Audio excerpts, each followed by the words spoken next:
The broadcast is now starting. All attendees are in listen-only mode. Well, hello, everyone. This is Chris Kopak, Assistant Vice President of Facilities Management at the University of Arizona, also the immediate past president of APA. And as APA continues on with giving back to our members, the webinar series continues to be just a huge success, and that is due to the great topics that we have. And we have a stellar topic today. Our business partners have really stepped up sharing information. And so today we're going to talk about faster closeouts, improving the handoff process, that critical process when we build the building and then we're passing it on to our facility staff who have to maintain those buildings for life, in some cases 100 years plus. We got a great speaker today. He's done this many a times, over 30, if not 40 times throughout the country. David Trask, National Director of ARC Facility Services. David is going to be speaking and reviewing this whole process for us. So as you can see on the screen here today, Nationwide Facilities Management Consulting is what ARC is, a member of IFMA Education Committee. We need to get him to make sure he's a member of APA, and so we'll be talking about that. They're already a member of APA, but he'll be even more heavily involved with our committees. Facilities and Maintenance Team Advisor on productivity tools to lower cost and risk. And as declining enrollments affecting our universities and throughout the country, that is a critical part of our facilities leaders to address that and making sure we're being as efficient as possible. Also, he partners to larger facilities teams in healthcare, corporations, education, and government. And as I mentioned, he is frequently an industry speaker, an expert in this field, and we sure appreciate his efforts. So with that said, the changing role of facilities managers. David, we appreciate your help and your support today. And let me just mention too, as always, this webinar will be on our APA webpage. APA webpage has, over the last several years, been talking about changing, and we are changing our entire webpage. It looks beautiful, easier to find information. And so the continuous learning model, continuous education, we'll have our webinar there. We'll have the audio and the PDF of the PowerPoint presentation will be posted roughly about Wednesday of next week, so May 1st. And so with that said, we will take questions at the end. Go ahead, you can send questions to me throughout the presentation. We'll have about 10 to 15 minutes of questions. You also qualify for CEUs. So for those who have their EFP and CEFP, you need to make sure you're getting those CEUs, and this is a great way to do it. And so I'm going to turn this over to David. We will have two questions for you in the middle of the presentation on slide 9 and on slide 14. We're going to pause and have you answer the question and send it back to us. So we're ready to roll here. David, we'd like to turn it over to you and share your knowledge on faster closeouts, improving the handoff process. Great. Thank you so much, Chris. Greatly appreciated, and welcome everyone. So what we're going to talk about is the changing role of facilities managers and how you can directly impact the closeout process and now have a tool that you can actually use in the field. So, I've met with thousands of facilities managers over the years, and the frustration that is in everybody's mind is, I get that project completed, and then what? Most of the time you're waiting for a ridiculous amount of time to get that closeout package in your hand so that your team can actually use it. So think about the last time you had a project and you were waiting 3 months, 6 months, a year to get that closeout package, and now it's virtually unusable. You put it on your shared drive, you've got paper, whatever format you get it at the end. But again, we're going to talk about how to change your mindset and really focus in on mobile and being able to access that information via mobile. So that being said, so let's talk about the old world. So the traditional focus of facilities folks is you're fixing things, so a piece of equipment, a pipe burst, or you've got electrical issues like you can see here, but there's any number of different things that you guys do in your day-to-day lives. Well, think about the last time you went and looked for something. You were trying to find drawings for something. You were trying to find O&Ms for something, and you went back to a plan room, or you went back to your shared drive, and you just couldn't find it. It's a problem. Well, now compound that problem with the closeout process. You have now you have more stuff coming in. Where is that stuff? So again, we're talking about the old world is looking for information just to do your day-to-day job. But then let's talk about, especially for schools, all the different types of emergencies that affect you. So we all know about Parkland, what happened there, the tragedy that happened there. You've also had over the last few years, you've had the hurricane in Houston, Florida. I mean, all the stuff that happens in your day-to-day business. And then there's those catastrophic things that impact facilities too. So you more than ever, you guys have to be able to access information so that you can respond quickly. So also, where we're talking about gun violence here, so gun incidents are definitely happening more and more frequently. Well, look at this map here. These are just the ones that have happened since January and April 2019. Look at that map. I guarantee you one of these types of events has happened near you or close to you. So it touched you. It's a nightmare. That's the scariest of all situations. Well, think about this. In an emergency, how do I share information with the first responders who just rolled up to your building? How do you get it in their hands? Sure, you may have access to it. Maybe you've got a binder in an office someplace, or it's at the front desk, or maybe you've got flip charts hanging off the walls. Well, does everybody know where those are? And especially when it really counts. Think about that. You've got an event happening in your building, and does everybody know where that flip chart is? What do I do if there's an active shooter? What do I do if there's a fire? Any number of different things. Well, facilities is directly impacted by that. When you move a door or something happens, has that flip chart been updated so everybody knows and has access to the current information? Because they're not thinking straight when it's live, when it really counts. So again, it's about being able to respond, do your job quickly. Well, the new world is facilities leaders are key players in student safety. So think about your school boards, your executive team, your alumni groups, and safety committees. Top of mind is how do we respond when something happens to keep everybody safe? It's safety. We've done some work with some universities around the country, and some of the challenges that they've had. And again, number one priority is student safety. Well, school boards too. They want to keep their students safe. They want to keep the faculty safe. So top of mind. So we're going to do a poll here, but in an emergency situation, does your team have instant access to the emergency information? So let's launch that poll.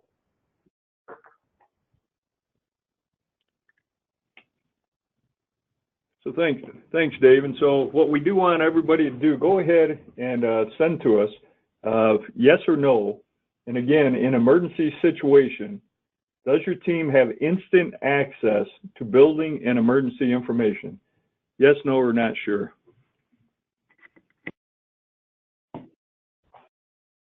Okay, I look forward to seeing these results.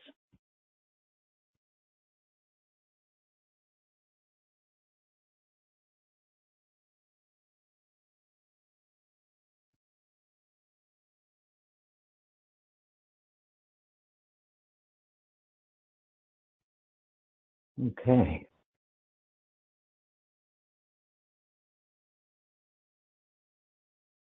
All right. So it looks like the poll's closed. Can we see the results there, Billy?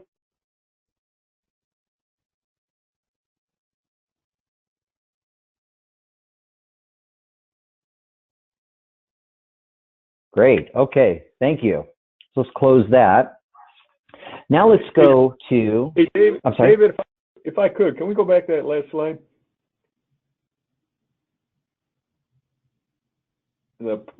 And I know we were going to take questions at the end, but that one is so dramatic. And that's exactly why we have you presenting today. I mean, you couldn't ask for more of an even split. So Gotcha. We'll go ahead and have you follow up on that. Thanks, David.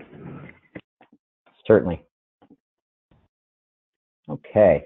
So let's look at this here too. So instant access to closeout information. So look at these pictures here. So everybody traditionally has a plan room, or you've got some of your information on a network. So it's on your shared drive.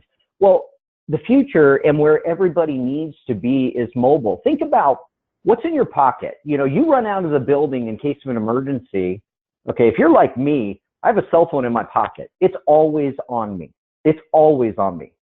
So ask yourself, what apps do I use on my phone? I use Yelp to find a restaurant, or I use Google Maps to find my way to a certain destination, or I use Uber to, get a car to come take me someplace, or Amazon to buy something. Ask yourself, can I access all my building information on my phone? And if not, why not? Everybody has a smartphone. Everybody. Why isn't your building information on your phone? So that's the future of where you want to look at this. It's not the plan room, okay? It's also not on my network, okay? It's mobile. Why don't you have access to all of your building information on your phone? So think about your plans. Think about your blueprints, your O&M manuals, your emergency information, my shutoffs, for goodness sakes. Everything I need to do my job, instead of going back to that plan room or being locked to a terminal someplace where I've got to type in and try and figure out, is the information even in there? Okay. Got to have access to it wherever the heck you are on your device that is in your pocket right now. So let's talk about the evolution of the closeout package. So we talked about the changing role of facilities and the importance of mobile access, especially in times of emergency. So let's bring it back to the closeout process and talk about that. So what you see here is you've got even if you think you get it digital, on the left is what you traditionally would get. It's a folder structure. How many times have you opened up those folders and something's just not there, or somebody deleted it by accident, okay? But then on the right, you've also got the paper. That's the stuff that lives in your plan room or your dungeon, in the basement, in that dark, scary place where people go and they just can't find what the heck it is that they're looking for to do their job. Well, it's all over the place. So which drawings are on the share drive and which drawings are in my plan room? Which O&Ms are on that CD, or which drawings are on that CD closeout package? Did the CD get lost? Think about that. That's what you typically get.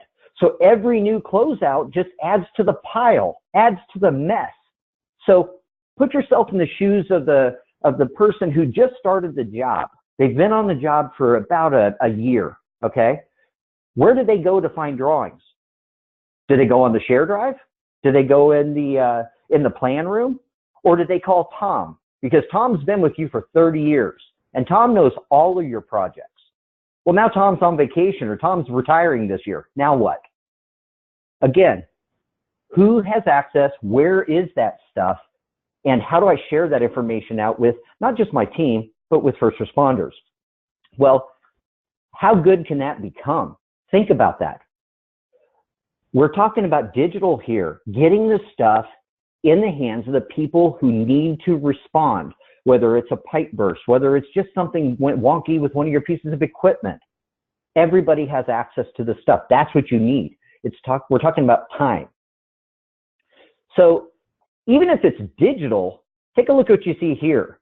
So what good is a CD or a thumb drive if it goes bad? So even if you get this type of a closeout where you've got all these different folders with all these different drawings and all these different, you've got O&Ms in here, you've got all the different stuff that's part of a closeout. Even if you get it digital and they burn it onto a CD or they give you a thumb drive, you plug that thumb drive in and the thumb drive's bad, okay? Or you haven't had time to plug that thumb drive in and 6 months goes by, a year goes by, 2 years, 5 years, and now that thing goes bad. Now what? Okay, do you revert back to paper? You call your architect, you call your GC. Again, we're talking about time. All of that takes time. So it should be complete. You need to make sure that it's always complete. So we're also going to do another poll here. So Chris, you want to go ahead? Yes, we will. So this one here is, who is responsible for providing mobile access to closeout documents? Who is responsible for providing mobile access to closeout documents? Is it the contractor, the facilities manager, IT, no one, let's hope it's not that one, or not sure, and others? We'll go ahead and just pause here and we'll see the results just in a few seconds. Great. If you don't mind too, Chris, when the poll closes, if you could read those results, that would be great. Great. That'd be great to see the final results here.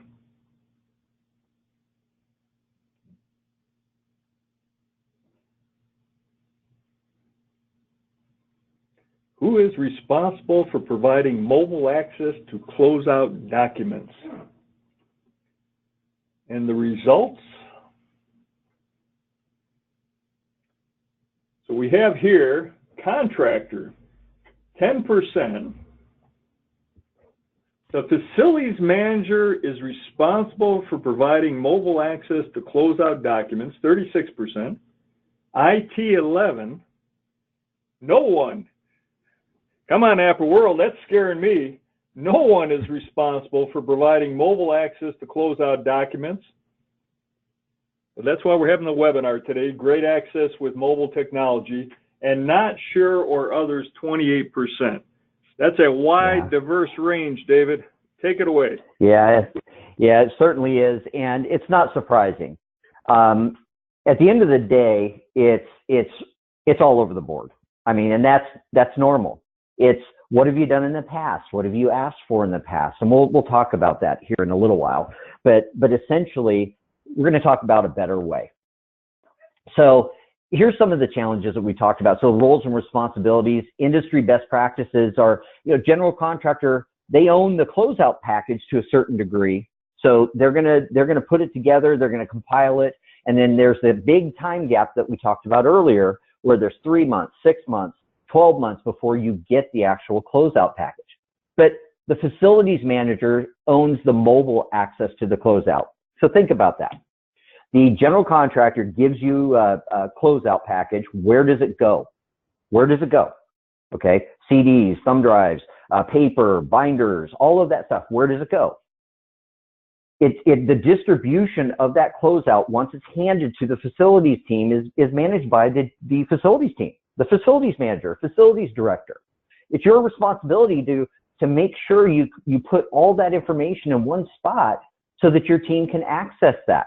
It's not just on the GC. They give you what you're asking for, but at the end of the day, it's your responsibility to really give your team access to that. So think about that. Give your team access to the information they need to do their job better, faster, more efficient. So now let's take a look at this. So again, why does the facilities team own this? Well, the GC can't, won't, and haven't. They don't work for you. They're hired by you. Okay, they're not your staff. At best, they could offer one closeout. Well, what about everything else? Think about all the projects you've had, all the projects. So the GC is only working on one project, okay? So at the end, they're just one piece, not all the pieces. So think of it as a puzzle.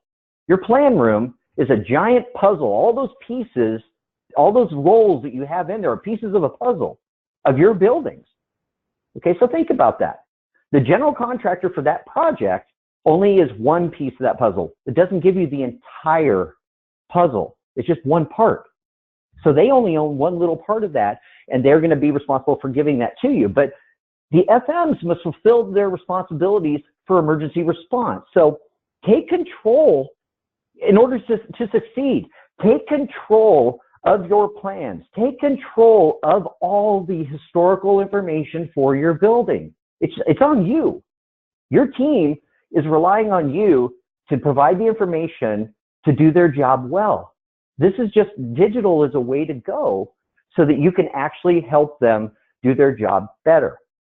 So partner with IT to help, but don't expect IT to be the leader on this. IT has everybody's agenda. They've got everybody from all the different departments come to them. Okay, they're not the ones that are going to be leading the way and providing you a path. You need to guide them and obviously get them to help champion this. But at the end of the day, you need to be able to provide IT with a guidance of this is a tool that they need, and it's mobile. I mean, your IT folks are more tech savvy than you are. Okay, so they understand that you should access this stuff on your phone, on your tablet, in the field, not just have to go back to a plan room. So let's talk about the 5 requirements for success. So to be successful in our roles, we need to evolve on how we interact with information. So let's talk about that. So think about your personal lives. You know, like I said, everybody's got a smartphone in their pocket. I have two. Okay, if you saw me right now, I have a laptop open. I have an iPad open. I have two phones open. That's my life. Okay, my 70-year-old father has an iPad. He has a smartphone. My 11-year-old daughter has a smartphone and an iPad. Okay, everybody is tech savvy on a phone. Everybody can use an app. Okay, because you're just pushing buttons. You're not typing at a keyboard. You're not digging around through plans in a plan room. You're not struggling to find stuff. Think about Google. I can search for anything in Google on my phone. I can buy anything on Amazon on my phone. You know, I can order food. I can take a car somewhere, anything on my phone. Why can't you access the information to manage your building on your phone? Again, it's an evolution. And again, it's a process, but the process isn't hard. So let's talk about the past on how we found information. Look at the left, libraries. Who remembers going back and looking through encyclopedias to find stuff, or reading through all the different books on engineering or whatever, just how to find information. It was always paper. It was in a library or in a plan room. Okay, but then. I don't know if you realize this, but Google's been around for almost 20 years. Okay, but it requires you to sit down at a keyboard or computer and do a search. Well, then there's on the right.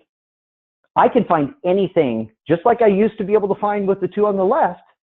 I can do everything on my phone now. Everything. So, again, it's a challenge, but accessing information is, look at the left. Who's got that room? I venture to guess that most of you have something, a combination of the picture on the left and the one in the middle. Okay, so the past was all paper. It's a dungeon, it's a basement, it's down in the scary place that nobody wants to go. Okay, it's oftentimes disorganized, or I can't find it because there's 15 duplicates in there, or somebody grabbed those plans and took them off site and never brought them back, or they're so damaged because they're so old, I can't find them and I can't use them anyway. Then there's the middle here. Network access. Okay, so let's talk about that. Even if I've got everything digital, okay, and it's on my share drive, okay, think about that. It's on my share drive. Now the building's on fire, my server's down. Now what? Or I'm at home. Can you access that share drive? Okay, think about the catastrophic events that we talked about earlier. I've got an earthquake. I've got a fire. I've got a flood, hurricanes, any number of different things. I've got an active shooter in my building. Do I have to go back to a terminal inside of my office? It's locked. I have to drive 20 minutes, a half hour, 45 minutes back to the building, and now I can't even get in the building because it's on fire. Now what? It's a problem. Mobile access, anywhere access, on my phone. My phone's in my pocket. Doesn't matter where I'm at, I can access it. I can open up my phone and access anything. Can you do that now? And if you can't, ask yourself, why not? Okay, I do a lot of, as Chris mentioned, I teach a lot of education sessions at conferences around the country, and I do this exercise at every single one. I say, raise your hand if you've got a smartphone. Every person in the room raises their hand. And I'll say, keep your hand up if you've got access to all of your building information, all of your emergency information, all of your shutoffs, all the stuff for your building on your phone. And every single person puts their hand down. And I ask them, why not? Why not? There's a better way. So also sharing information. So the past was paper exchange.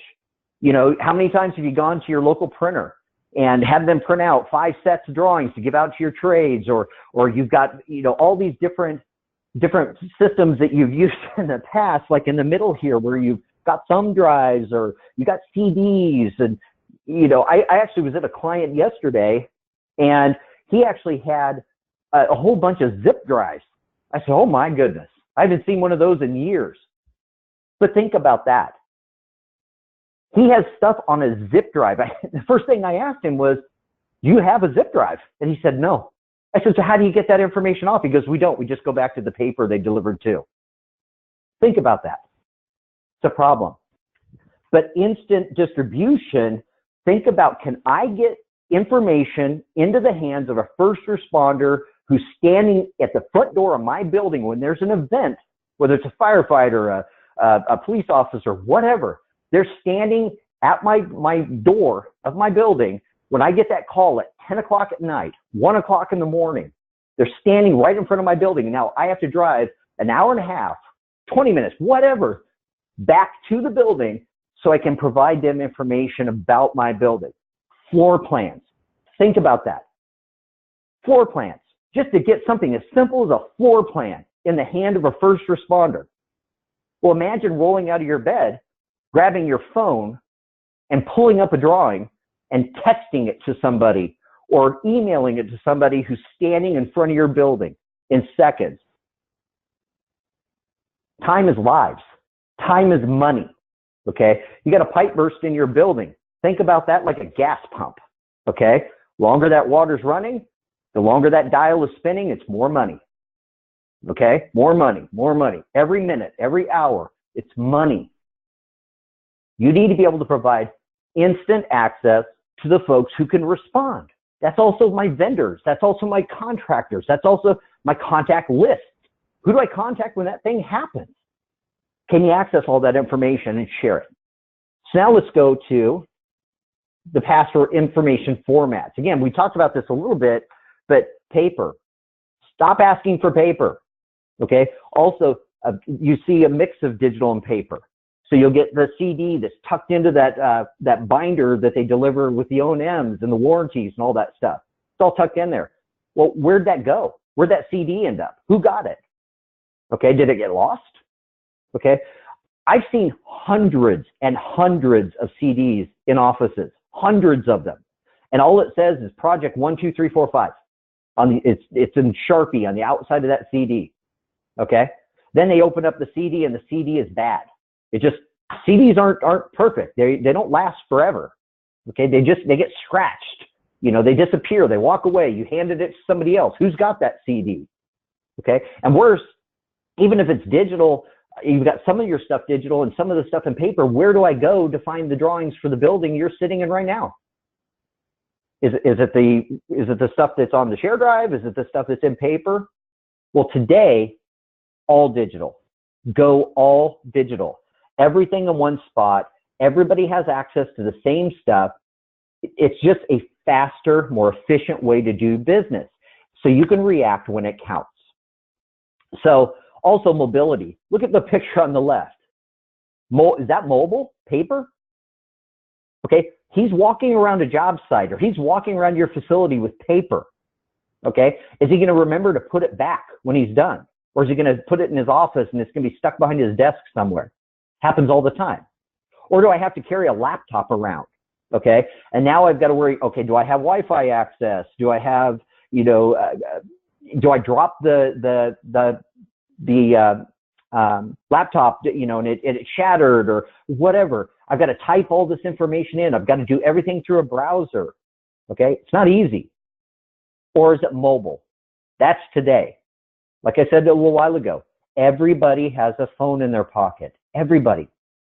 Why can't you access your information on your phone? So requirements for success here are all the contents are digital. So you got to make sure that you're digital. Get all that paper scanned in. It's deteriorating year over year. It's not getting any better. Those old vellums that you've got, they're shredded. Okay. Searchable. Can I find the information? Cloud enabled. Okay. It's not just on a share drive. I have to have it redundantly backed up and I can access it from my phone. Okay. That's your mobile. Get on my phone and pull up whatever the heck I need right now. Not have to jump in the golf cart and run back to the plan room, then go back out to the field and then realize, crud, I grabbed the wrong drawings. Now I got to go back to the plan room, grab another set of drawings, go back out. It happens all the time. How many more work orders could you get done in just those trips that you were in the golf cart? On average, industry stats show that people can get back almost 30% of their day just by eliminating that, running back and forth, trying to dig for information. Okay, 30%. That's an industry stat. But then also shareable. You have to make sure you can share it out. Share it out with first responders. Share it out with my team. I'm clear across campus, okay? And I'm Tom, who I mentioned earlier, has been with you for 30 years. And Tom's clear on the other side of campus. And John, who's the new guy, who's only been on the job for 3 months, is clear across the other side of campus. Imagine Tom pulling it up on his phone, texting it to John, and never has to go clear across campus to show him what was what. You can text it to him. Okay, mark up a plan, text it to him, and he's got it in seconds. Okay. You've also got, hold on a second here. You also have many options to help you get started. So let's talk about that. So, you know, you've got, anybody can scan information. So you can go to any printing company and they can scan stuff in.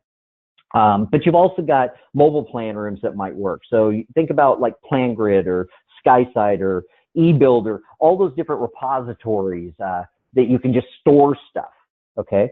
But cloud storage options, even like Dropbox or Amazon or any of those, can you search? Can you actively search for all my information without downloading it? Okay, can I access it on my phone, see everything for my building on my phone? Well, there is a better way. You know, there's a facilities app that I'll show you next that can work for you. I mean, it just makes sense to get everything on my phone. So I'm talking about time. Time is money. Time is also lives. But you've got to have access to all that information when the heck it counts. So think about the apps you use in your everyday life. Okay, again, like we talked about, Amazon, you've got Google Maps, all the different types of apps that you use in your life, just in your day-to-day life. So hold on one second here. Okay, so Chris, can you see my iPad now? We can see your iPad. Yes. Okay, perfect. Just want to make sure. Okay, so think about this. Like I've got here, you've got Amazon on here, you've got Google, Netflix, all the apps that you use every day in your life, but then you've also got a facilities app here. Let's click on that. And then you go to a campus map, okay? And I want to see information about building 3. There it is. All the drawings for my building are those top 2 buttons, all of them. So let's click on the top one. Here's every project closeout package for this entire history of this building going back to 1966. Well, here's a question for you. I'm the new guy. Okay, I've been on the job for 6 months. Which drawings touch the room you're sitting in your office watching this webinar right now? Which drawings? I end up having to call Tom, the guy who's been there for 30 years. Tom would say, oh, it's the one from, it's the one from 1978 down here, and then there was another one in 91. Well, Tom's not there now. He's on vacation. Which drawings touch the room you're sitting in right now? Well, let me show you how you can do that. This as-built conform sets here, click on that, and I want to see the drawings for first floor. This system, our system, actually maps out and shows you where every single one of the drawings that's in that list touched in your building floor to floor. So think about that. I never have to go back to a plan room. I never have to go back to a share drive. I pull this up on my phone and say I want to look for information in this part of the building right here. Well, as you can see here, here's one from 1967, and here's one from 2000. Well, I want to see the newest. I click on it. There's the drawing set for that 2000 renovation, and every sheet net set's linked. I can find any set of drawings for any floor in my building in a couple of taps of my finger. That fast. Think about that. Can you do that now? Well, like we talked about emergency information or emergencies that can happen all the time in your buildings. Well, think about a pipe burst in your building. I want to find a shutoff. Let's click on our shutoff button. Let's go to the first floor here. And you can see here's all the shutoffs in my building. There's water main up at the top here. Here's your interior water, electrical panel, gas. Well, I want to look at water. Click on it. There it is. I can pull up any shutoff in my building in seconds by just pushing a button. I haven't touched the keyboard once. I'm just pushing buttons here. And then I've got another emergency. Something else is happening in my building. I click on my emergency button here, and here's all the emergency information for my building, all of it in one spot, everything. Now I can share this information out with first responders, my team who's frantically trying to figure out, what do I do if this event happens? It's all right here. What do I do? Where do I evacuate to? Safe refuge areas. Click on it. Here's my safe refuge areas. All the information I need to respond in case of any events happening, whether it's something broke in my building, is all right here, building to building, on my phone, on my tablet, mobile. I get access to that stuff in seconds. So let me go back here. All right. So what we're also going to do here is, getting started is you have to look at a self-assessment checklist. We'll provide these after the webinar. So these are questions to ask yourself, okay? Ask yourself these questions, and this will help you better set up for where you're at now and what you need to do as far as steps moving forward. Also, do you have a closeout checklist? Again, we'll provide this afterwards, but you need to go through this and make sure that this is what I'm requiring. This is what I'm making sure I have all this stuff, and this is setting your team up for success. If I have this stuff, it's going to help my team in the field who's managing and maintaining my buildings. It's going to help them do their job well, better, more efficient, and faster. So let's open it up for some questions, Chris. I got to tell you, David, this is just a great topic, and I can see by the questions we're getting in. And so thank you very much. Let's go ahead and address one of the items that talked about, because we're going mobile, and you talk about emergencies, in case of a natural disaster, the cell towers will go down. So what's the concern with the mobile access now is not going to be available? And now we're not going to be able to gain access to all those drawings. Through our solution, I can only speak for our solution, there's offline access. It's on your device. You have it on your phone. So it's synced locally to your phone and now, or to your tablet. Now you have access to it offline too. And that's a fantastic question, because I immediately think of all the situation that happened in Las Vegas with the shooting at the casino there. Okay, you had hundreds and hundreds of people that were shot and killed. And they realized that one of the gaps in their emergency program was the cell towers got overloaded. So you couldn't call. You always got that message, all circuits are busy. But text messages worked, okay? So you need to make sure that you can access the information offline. So say texts are down, like you said, every cell tower is down. My Wi-Fi is down. If I have it synced locally on my phone, I have access to it anytime, anywhere. Excellent, excellent. Great questions coming in. I got to tell you, we got a who's on the line here from Beth Clark. I have to give a shout out to Dale up in Maine. It's great to have you on. Dave Meharry, Kevin Williams, Lynn Fletcher, Steve Gilsdorf, Steve McKiddish, Ted Widener. I mean, we got hundreds of people from Apple on the line here. So you know you hit a grand slam home run, David.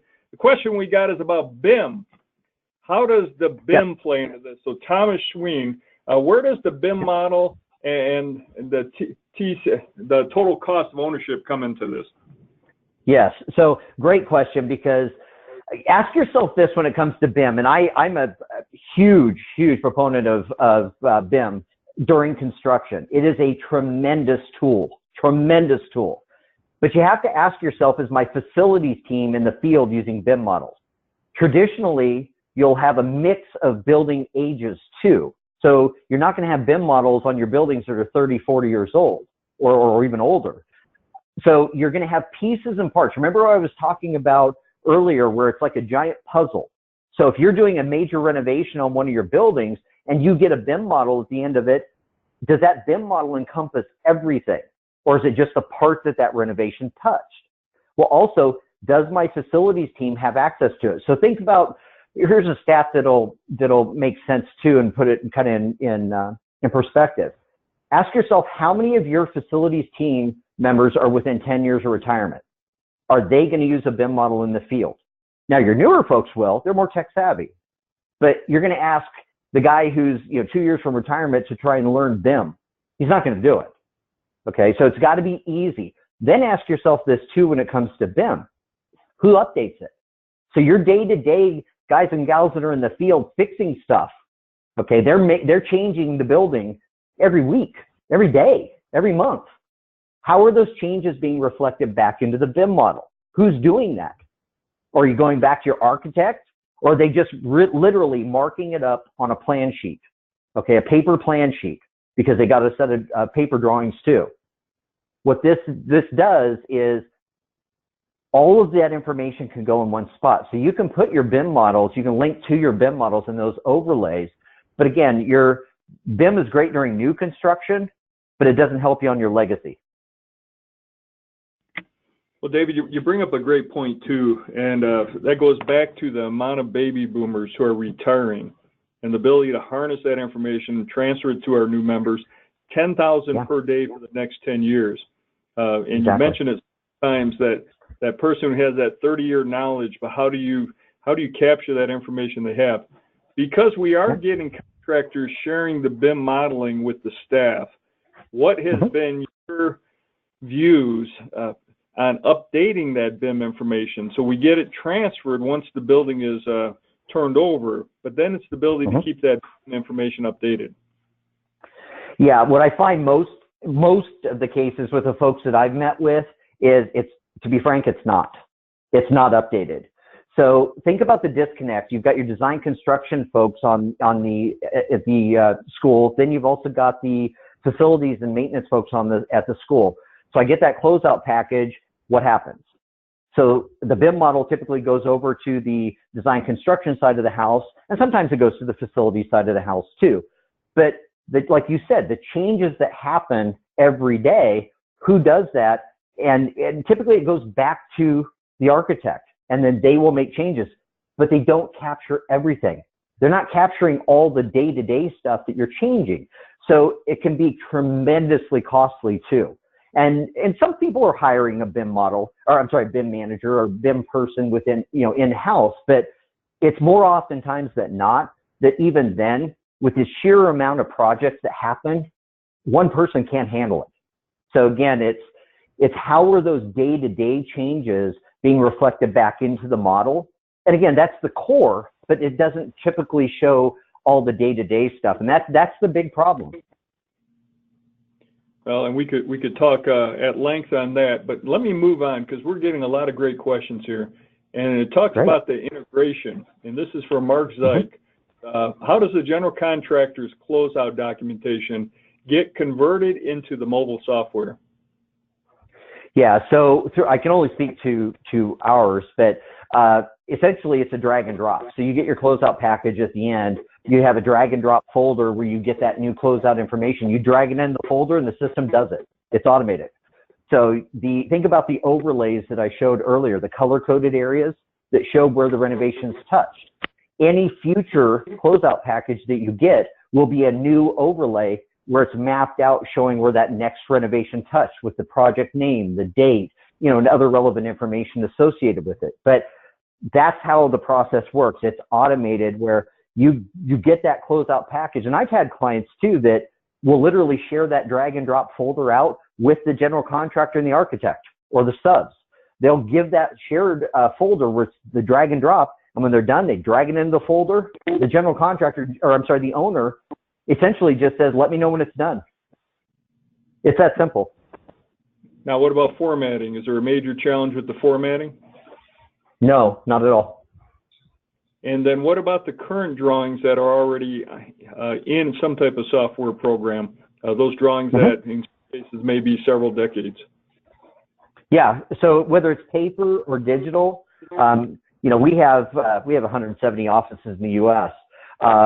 We actually ingest all that information. So we will take anything you've got digital, it's ingested.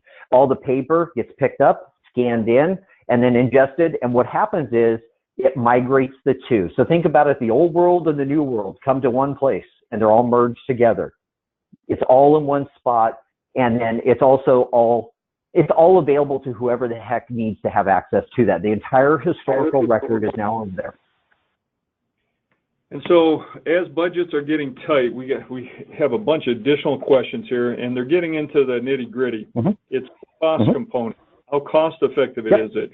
How are you selling it to that key facilities executive, the decision maker, who has to say, should I invest this dollar amount and what benefit will I have? Yeah, we through our system, we actually have a value calculator that is basically an ROI calculator.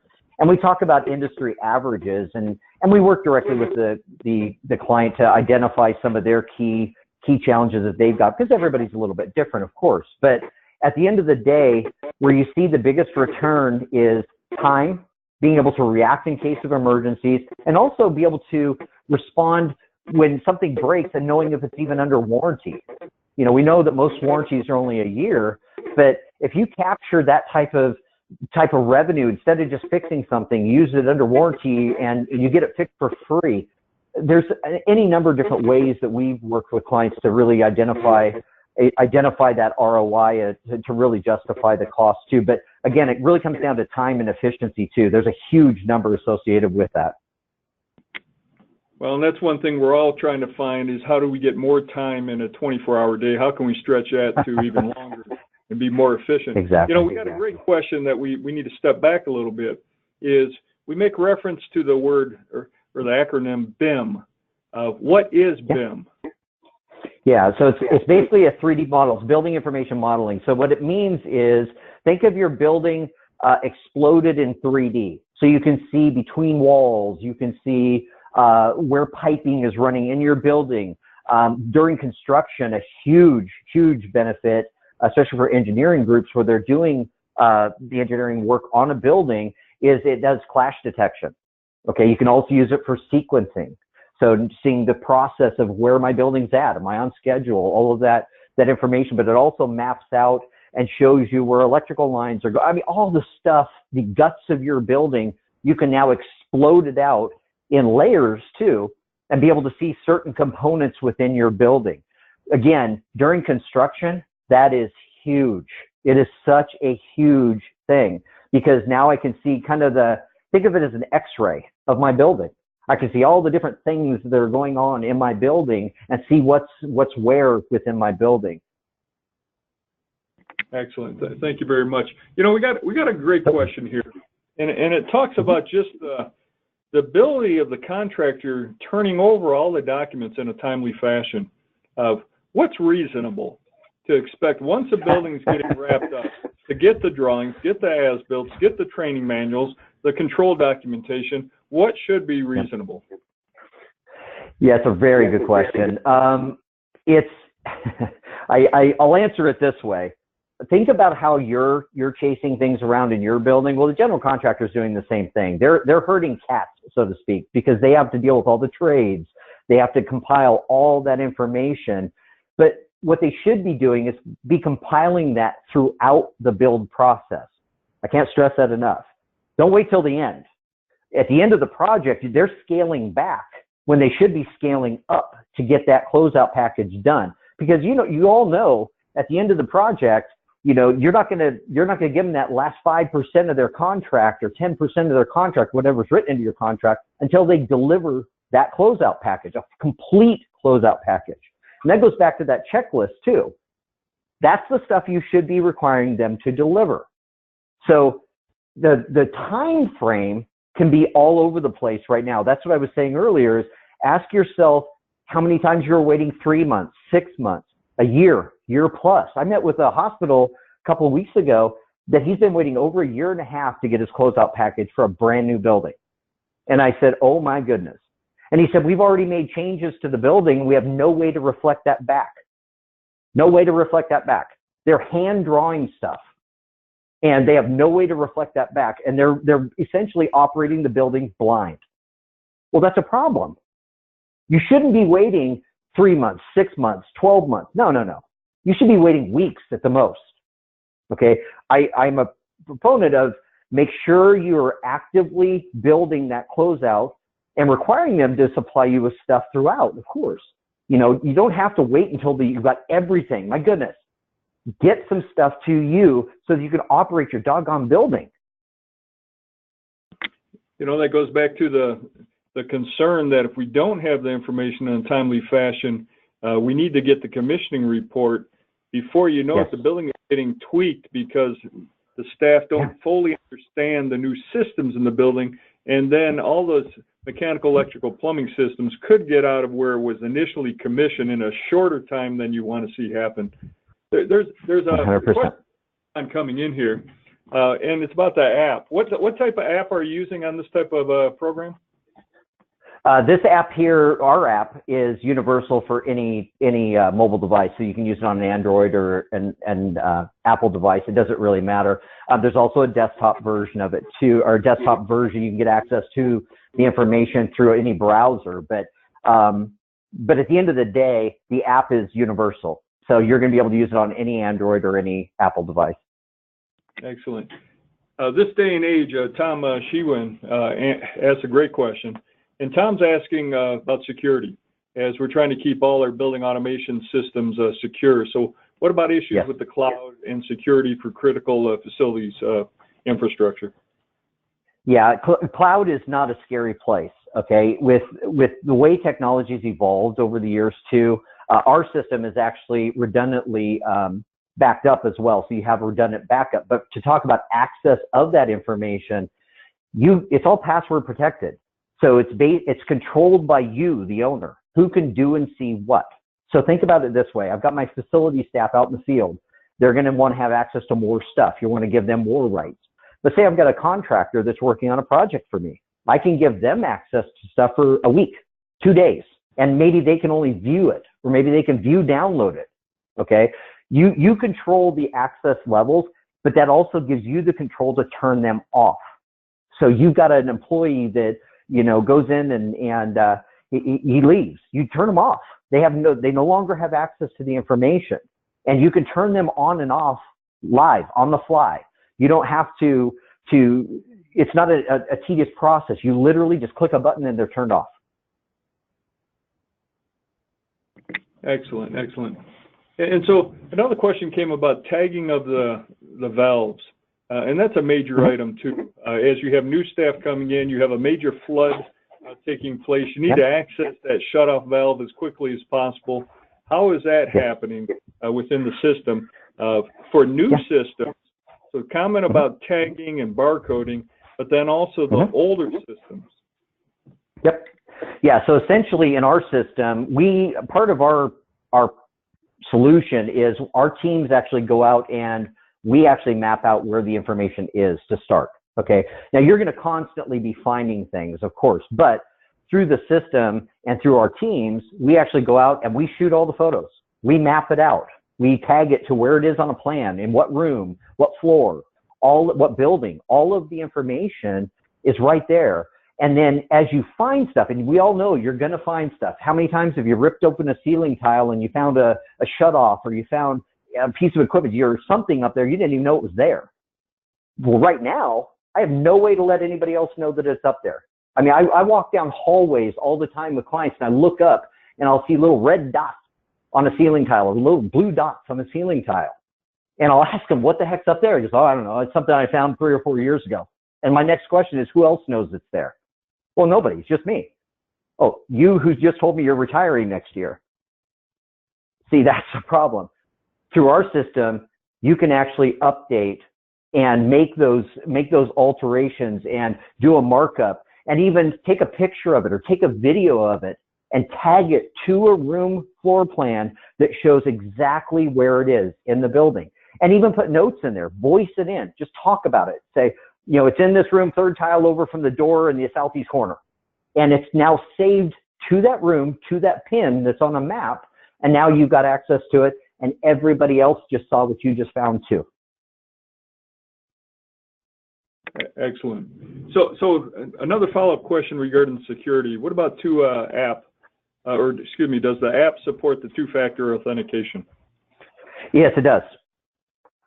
And then as we have a few more minutes and questions keep rolling in, it's really about the program itself and within the university setting. You've mentioned a diverse group from governmental to commercial, industrial. How often have you applied this to actual university buildings? We've done it multiple times, ranging from our system is set up what I showed earlier, where you've got the plans or the top two buttons, then you've got equipment, another button, and you've got emergency and shutoffs. Those are modules. So depending on the university, I've done work with a university in Southern California where we've done kind of a hybrid. They wanted some of the buildings to have the drawings. That's all they wanted. But for all the buildings, we did the emergency. So when you click on that building, it actually shows just the emergency button. And again, what I was saying earlier with controlling who can do and see what, you control it at that level. So if you want people to just see emergency, that's all they see. So again, it's very, very easy for you to plug and play what makes sense from building to building. Not all the buildings are going to be the same. That's okay. It has to be easy enough that you can add things, take things away, whatever makes sense from building to building, and really be flexible that way. Well, we're getting that, as we're getting close to wrapping up, we're getting that $1 million question. First of all, how long would it take to do a 2 million square foot campus to install this process?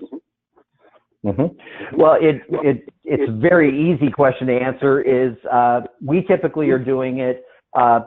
We typically do it in chunks, so to speak. So we'll figure out which buildings are the ones, and we'll identify the ones they want first. But we'll take it off in segments. But I would say probably for that size campus, 90 days, 120 days. Maybe a little bit longer, just depends on what you've got, but that's kind of the average. Smaller campuses, smaller buildings, obviously it's much faster. It just really depends on what the geographic layout too. Are they all in one spot, or are they spread out over a whole state? You know, again, we just need to really identify that. Well, we don't want to make it sound like an info commercial, because this topic right. here is giving great information to our members, and that's what these webinars are about. But Certainly. 3 to 4 months to install all the documentations for a 2 million square foot area sounds outstanding. What about cost now? How is that derived? A cost per square foot? Yeah. Ours is based on cost per square foot, and then number of buildings, and then modules, whatever you want to pick as far as your modules per building. It's very, very simple. It's a calculator. Excellent. And so what I would say on that, because we are getting a number of folks who are interested in this, Sure. we're giving great opportunities of many different topics to our members, some who are not familiar with them, that you have David's information on the screen here. You can go ahead and contact him directly through his email. We do appreciate that. We do have just a couple final questions, but David, do you have anything else you want to say before we start wrapping this up? No, I really appreciate everybody joining, and these are great questions, and feel free to reach out. I can share best practices that we've heard from your peers in the industry as well. Again, we work with a lot of universities around the country, and we've had hundreds and hundreds of conversations with facilities and director levels around the country on how do we get started? What do we do? What information can I provide that will help them even go down this path? And it's a real easy process. It's not hard. It's really not hard. Excellent. Final couple of quick questions about CAD drawings. Do they have to be converted over to a different format? No, you don't have to do any of that. You literally, like I said, you drag and drop them into the folder and the system converts them. Excellent. And then one of the questions always is the collaboration and the communication. And some universities are doing it well. Others may not have that direct communication with the architects or the contractors, construction side of the house.